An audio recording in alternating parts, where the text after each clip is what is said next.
Let's discuss this question. Question is, the Karl Pearson's coefficient of correlation is also known as.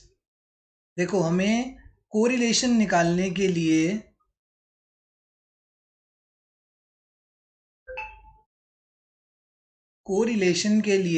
हमें दो methods पढ़ने हैं, एक Karl Pearson method और एक स्पीयर्समैन मेथड। ठीक है, कार्ल पियर्सन का जो मेथड का नाम है ना, इसका एक और नाम, एक तो कोफिशिएंट ऑफ कोरिलेशन भी बोलते हैं।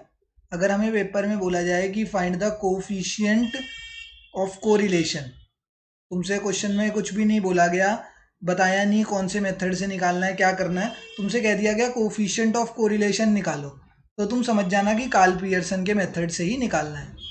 और स्पीयर्समैन की जो कोरिलेशन है उसका एक और स्पेसिफिक नाम है, उसको बोलते हैं रैंक कोरिलेशन। इसको क्या बोलते हैं? इसको बोलते हैं रैंक कोरिलेशन।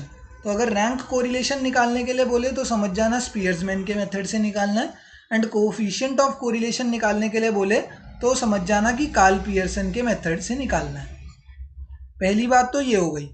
अब ये जो कोफिशिएंट ऑफ कोरिलेशन है ना कार्ल पियर्सन का, इसके और भी दो नाम और होते हैं, पेपर में कंफ्यूज करने के लिए और दो नाम से भी तुम्हें बोल सकते हैं कि ये निकालो। तो वो दो नाम क्या होते हैं?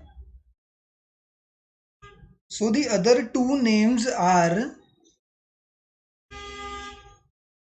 product movement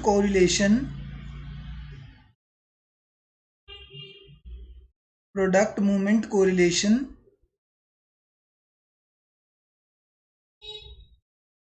और दूसरे वाला है simple correlation coefficient.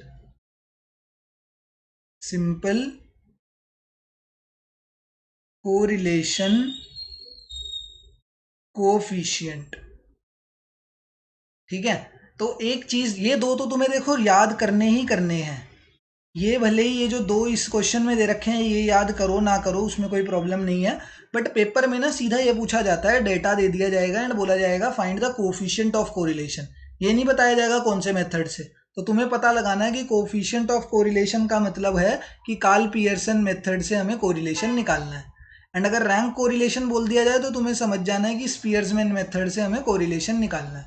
Coefficient of correlation के दो और नाम होते हैं, एक नाम है प्रोडक्ट मूवमेंट कोरिलेशन और दूसरा नाम है सिंपल कोरिलेशन कोफिशिएंट। ठीक है, तो ये दो नाम यहाँ पर हमें लिखने हैं। फर्स्ट वाला ये रहा, and the other name for coefficient of correlation is this. ठीक है ना, फर्स्ट वाला ये रहा, सेकंड वाला ये रहा। ठीक है, थैंक यू।